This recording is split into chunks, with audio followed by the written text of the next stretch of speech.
मित्रों नमस्कार, मैं हूं आपका फ्रेंड कमल नंदलाल और मैं आप सभी दर्शकों का हार्दिक अभिनंदन करता हूं आप ही के अपने चैनल कमल नंदलाल पर YouTube, Facebook और IGTV नेटवर्क पर। मित्रों, ये चैनल आपका है, आपके लिए है, आप ही इसका मूल कारण है। और इसका एक और कारण है ज्योतिष का प्रचार और प्रसार। हम बहुत रिसर्च करके आपके लिए प्रोग्राम्स लेके आते हैं। तो सबसे पहले तो मेरा निवेदन आपसे है कि चैनल को लाइक करें, सब्सक्राइब करें और हमारी मेहनत को सार्थक करें, इस ज्ञान को सार्थक करें, इस ज्ञान को लोगों तक पहुंचाएं, क्योंकि ये जो ज्ञान है ना, ये बांटने से बढ़ता है। जितना संभव हो इसे शेयर करें। आप YouTube पे हैं तो अपने कम्युनिटी पेज पर शेयर कर सकते हैं इसे। अगर आप Facebook पर हैं तो आप अपने पेज पर, आप अपने प्रोफाइल पर, आप अपने ग्रुप में इसे शेयर कर सकते हैं। साथ के अंदर अगर आप IGTV पे हैं, अगर आप किसी और नेटवर्क पे हैं, इंस्टा पे हैं, MX तड़का पे हैं, किसी पर भी हैं, तो MX टकाटक पे हैं या आप शेयर चैट पे हैं, कहीं पर भी हैं, आप इसे शेयर कर सकते हैं। अब शेयर करना आपकी जिम्मेदारी है, मेरी जिम्मेदारी है आपके लिए इस नॉलेज को लेकर आना। तो चलिए अब आगे बढ़ते हैं और टॉपिक डिस्कस करते हैं। बेरोजगारी आज हिंदुस्तान ही नहीं, दुनिया की सबसे बड़ी समस्या बन गई है बेरोजगारी। तो आज हम बात करेंगे क्या है बेरोजगारी का कारण और क्या है इसका निवारण, और रैशनली बात करेंगे, हवा की बातें नहीं। आखिर बेरोजगारी है क्या? देखिए, बेरोजगारी एक जीवन की स्थिति है। कई जगह टेम्पररी स्थिति भी है, कई जगह परमानेंट स्थिति भी हो जाती है। तो जीवन की एक ऐसी स्थिति है जिसमें काम करने के इच्छुक लोगों को किसी भी प्रकार के रोजगार की प्राप्ति नहीं होती, वो वंचित रह जाते हैं और जिस कारण से उनका जीवन यापन करना, जीवन जीना दुष्कर हो जाता है। बेरोजगारी के अनेक कारण हैं और उसके इफेक्ट्स भी बहुत सारे हैं, वो भी हम डिस्कस करेंगे। बेरोजगारी के जो नॉर्मल कारण हैं, जो आम जीवन से, सोशल साइकोलॉजी से, सोशल लाइफ से संबंधित हैं, एक तो है जनसंख्या की अत्यधिक वृद्धि। नेचुरल सी बात है, रिसोर्सेज कम हैं, लोग ज़्यादा हैं। दूसरी बात है दोषपूर्ण शिक्षा प्रणाली, द रॉन्ग एजुकेशनल सिस्टम। आपको इस बात की ज़रूरत नहीं है कि अकबर का बेटा कौन था या अकबर का बाप कौन था। आपको जानने की ज़रूरत है गणित की, कि मैं अगर इतना खर्चा करूँगा तो मुझे ये फ़ायदा होगा, ये नुकसान होगा। आपको टेक्निकल एजुकेशन की ज़रूरत है ताकि हम शिक्षा कंप्लीट करने के बाद वो काम कर सकें। तीसरा कारण, उदारीकरण के अंतर्गत, यानी कि डेवलपमेंट के अंतर्गत स्थानिक उद्योगों का बंद हो जाना।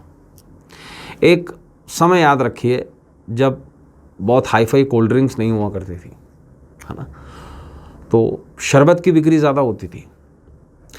एक बात को समझने की कोशिश कीजिएगा, जब MNCs जो हैं वो आइसक्रीम की लाइन में नहीं घुसी थी, तब लोकल आइसक्रीम चला करती थी, है ना। ये जो आजकल चिप्स और वेफर्स आ रहे हैं, एक ज़माने में लोकल चिप्स और वेफर्स आया करते थे, याद होगा आपको।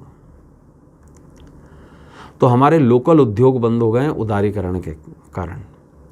निर्धनता के कारण चौथा कारण है निर्धनता के कारण स्वयं रोजगार लगाने में असमर्थता। जब पैसा ही नहीं है तो आदमी रोजगार शुरू कैसे करेगा? या तो वो प्रोफेशनली एजुकेटेड हो तो कहीं नौकरी कर ले, है ना। तो निर्धनता एक भी कारण है, चौथा कारण। पांचवा कारण है कृषि क्षेत्र का पिछड़ापन। हम डेवलपिंग कंट्री से डेवलप लेवल पे आ गए हैं, लेकिन हमारा कृषि का जो क्षेत्र है वो डेवलप नहीं हो पाया है।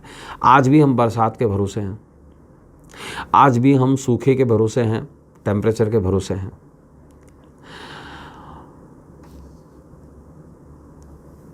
छठा रीजन, अत्यधिक मशीनीकरण, जिसकी वजह से मैन पावर में कमी आ गई है।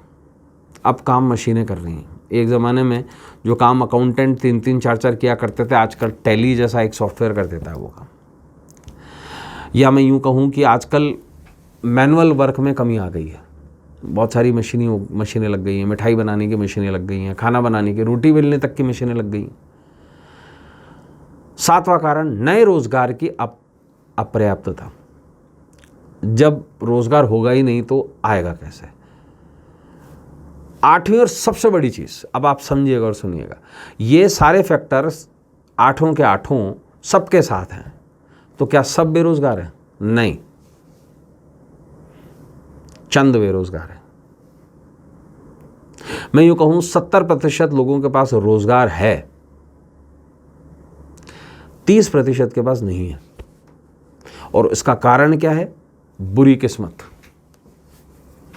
अब आता है ज्योतिषीय कारण, बुरी किस्मत। अब ये बुरी किस्मत कैसे बनती है? क्या हर क्षेत्र में बुरी किस्मत होती है? नहीं। क्या जिसके पास रोजगार नहीं होता उसका रिलेशनशिप नहीं बनता, या उसका कोई प्रेमी प्रेमिका नहीं होते हैं? क्या जिसके पास रोजगार नहीं होता उसका पति नहीं होता? बिल्कुल होता है। क्या वो जीवन नहीं जी पाता? जीता है, लेकिन सहारे जीता है।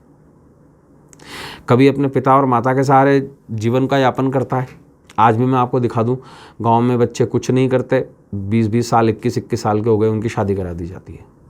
उनकी बीवी भी, कहते हैं ना, माथे आ गई। उनकी बीवी भी, बच्चे भी, सब कुछ जो है वो माथे आ जाते हैं, लेकिन रोजगार नहीं है। क्या कारण है? तो ज्योतिष दृष्टिकोण से बेरोजगारी का कारण क्या है और इसका निवारण क्या है, ये सारी जानकारी आपको देंगे। और आपको कुछ ज्योतिषीय तरीके से बता रहे हैं कि बेरोजगारी क्यों होती है। देखिए, रोजगार का बहुत बड़ा महत्व है और हर व्यक्ति का सपना होता है एक रोजगार पाना, ताकि वो खुद का, अपने जीवन साथी का, अपने बच्चों का, अपने माँ बाप का भरण पोषण कर सके, अपना घर, अपना संसार चला सके। अच्छा रोजगार किसी भी सूरत में चैलेंजिंग तो होता ही है ना, मेहनत तो व्यक्ति करता ही है। और अच्छा रोजगार किसी को बहुत आसानी से मिल जाता है, तो कुछ व्यक्तियों के जीवन में बेरोजगारी का साया जीवन भर उनके साथ बना रहता है। कुछ लोगों के जीवन में रोजगार मिल ही नहीं पाता। कभी वो माता पिता पर आश्रित रहते हैं, तो कभी अपने जीवन साथी पर, कभी अपने भाई बहनों पर। और कई लोगों को तो मैं ऐसे भी जानता हूं जिन्होंने आश्रय पर रह के बच्चे बड़े किए, बच्चों को रोजगार मिल गया, उनको रोजगार नहीं मिल पाया। आपने बहुत सारी मूवीज में देखा भी होगा, कुछ माता पिता ऐसे होते हैं, है ना, कुछ ऐसे पिता भी होते हैं या माताएं भी होती हैं जो उनमें बुरे शौक होते हैं, है ना, जिसके कारण उनको रोजगार नहीं मिलता। उनके बाद उनकी पत्नी काम करती है, घर का झाड़ू बर्तन करती है, बच्चे पल के बड़े हो जाते हैं, बच्चों को काम मिल जाता है, बाप फिर भी पैसे मांगता है। देखा है ना, ये सच्चाई है। आश्रय, अब ऐसा क्यों होता है? देखिए, कुंडली के 10वें भाव को रोजगार प्राप्त करने का महत्वपूर्ण भाव माना जाता है। 10वां भाव, 10th हाउस, ये पिता का भी घर होता है, ये कर्म का भी क्षेत्र होता है। अच्छे रोजगार के लिए 10वां भाव और 10वें भाव का स्वामी, जिसको हम दशमेश कहते हैं, उसकी स्थिति बहुत महत्वपूर्ण होती है। कुंडली में 4थे भाव को भी रोजगार के लिए अत्यंत महत्वपूर्ण माना जाता है। इसे ही कलत्र भाव और सुखेश कहा गया है। जिस प्रकार से 10वें भाव को कर्म भाव कहा गया है, उसी प्रकार 4थे भाव को कलत्र भाव कहा गया है। 10वां भाव कर्म का, पिता का और पितृ का, 7/7 के अंदर, और मेहनत का और बाहुबल का 10वां भाव। 4था भाव माता का, परिवार का, सुख का और कलत्र का। अब आदमी सुख भोगेगा कैसे? सुख भाव की संज्ञा 4th भाव को दी गई है। सुख तभी प्राप्त होता है ना, जब जीवन में हर चीज़ की पूर्ति हो जाए। बिना पैसे के सुख कैसे आएगा? बिजली कैसे, एसी कैसे, गाड़ी कैसे, अच्छा खाना कैसे? हर चीज़ के लिए तो पैसा चाहिए, है ना। इच्छाओं की पूर्ति अच्छे रोजगार से ही संभव है। आप अपने बच्चे को बहुत अच्छे स्कूल में डालना चाहते हैं, मान लीजिए डे बोर्डिंग में डालना चाहते हैं जिसकी फ़ीस महीने की जो फ़ीस है 50,000 रुपये, मान लीजिए। कई ऐसे स्कूल हैं, और जिस क्षेत्र को मैं बिलोंग करता हूँ, जिस शहर को मैं बिलोंग करता हूँ, वहाँ पे कम से कम 5 ऐसे डे बोर्डिंग स्कूल्स हैं जिनकी फ़ीस 50,000 रुपये पर मंथ से ज़्यादा है। लगभग 6 से 10 लाख रुपए साल की फ़ीस है। कितने लोग अफोर्ड कर पाते हैं ऐसा? और अगर आपके 2 बच्चे हैं और आप दोनों को ऐसे जगह पढ़ाना चाहते हैं, तो क्या ये पॉसिबल होता है कि नॉर्मल व्यक्ति के लिए कि साल के लगभग 15 लाख से 18 लाख रुपए के बीच में सिर्फ वो बच्चों पर निवेश कर दे, उनकी पढ़ाई पर, अच्छे एजुकेशन पर? संभव नहीं हो पाता। क्यों नहीं हो पाता? क्योंकि रोज़गार की समस्या है। हर आदमी कमाना चाहता है। जो आदमी मेहनत नहीं भी करता है ना, वो भी ये चाहता है कि वो पैसा कमाए। इच्छाओं की पूर्ति, जैसे मैंने बताया, वो तभी संभव है जब आपका रोज़गार का क्षेत्र अच्छा है। इसलिए दशम भाव और दशमेश अगर मजबूत हैं तो रोज़गार के लिए भटकना नहीं पड़ेगा। कभी उनकी कुंडली उठा के देखिए जो दिहाड़ी करते हैं, उनके पास रोज़ रोज़गार नहीं होता। हफ्ते में 3 दिन 4 दिन रोज़गार होता है। दाढ़ी मजदूर, ठेला चलाने वाले, मालगाड़ी चलाने वाले, ऐसे लोगों के पास में हफ्ते में 5 दिन रोज़गार होता है। कई जो डेली के मजदूर होते हैं उनके पास हफ्ते में 4 दिन रोज़गार होता है।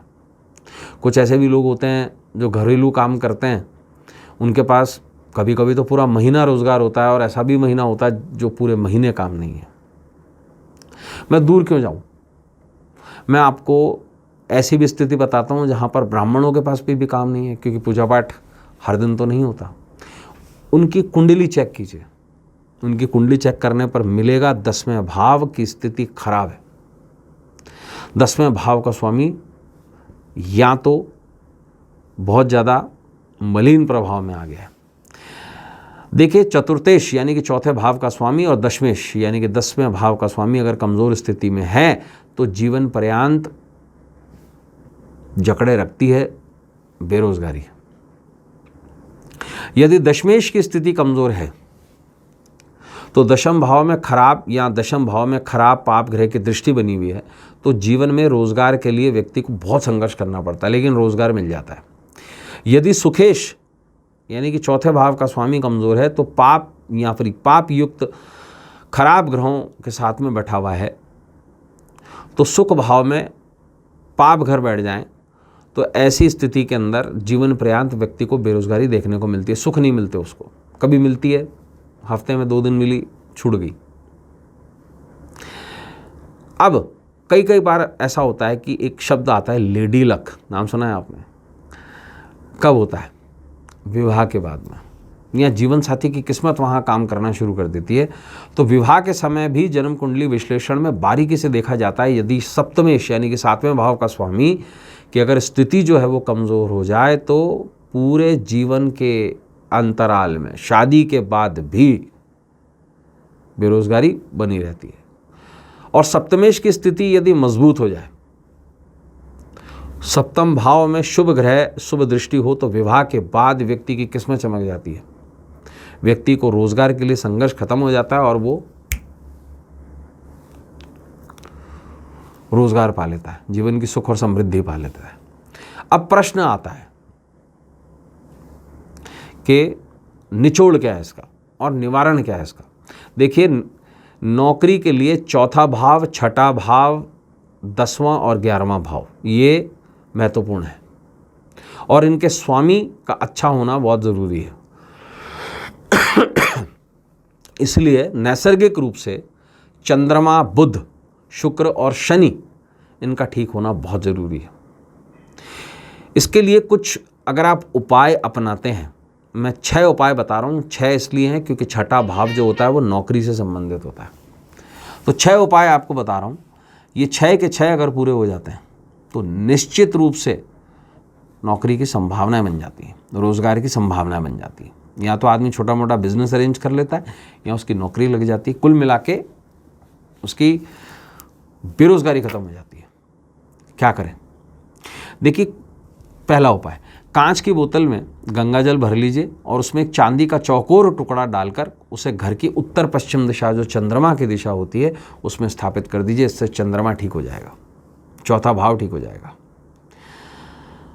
बात करते हैं बुध की।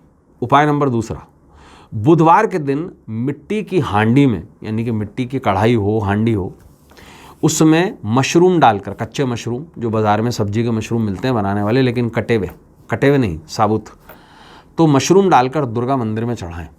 ऐसा 6 बुधवार तक ये प्रयोग करें, बुध से ठीक हो जाता है और रोजगार के सिलसिले में ठीक हो जाता है, बाकी चीज़ों के लिए नहीं। पुरुष हैं अगर कोई तो लगातार 43 दिन, और अगर कोई महिला है तो 23-23 दिन करके 2 बार।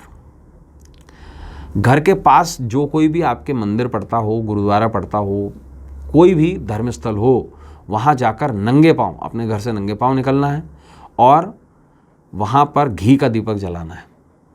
आप किसी भी समय जला सकते हैं, सूर्योदय से लेकर सूर्यास्त के बीच में, सूर्यास्त के बाद नहीं। चौथा उपाय, देखिए हनुमान जी को रोज़ थोड़ा ही 2 रुपये का गुड़ का भोग लगा दीजिए और वो जो गुड़ है उसे रोज़ लाल आभा लिए हुए गाय को खिला दीजिए। 5वां उपाय, शनिवार के दिन घर की दक्षिण दिशा में 11 कागजी बादाम लीजिए और काले कपड़े में उसे बांधकर घर की दक्षिण दिशा में इसको छुपाकर रखकर स्थापित कर दीजिए। एक ही बार करना है ये हो गए आपके 5 उपाय। और छठा सबसे कारगर उपाय, देखिए शनि, बुध और शुक्र को बांध लीजिए तो कम से कम रोजगार खुल जाएगा।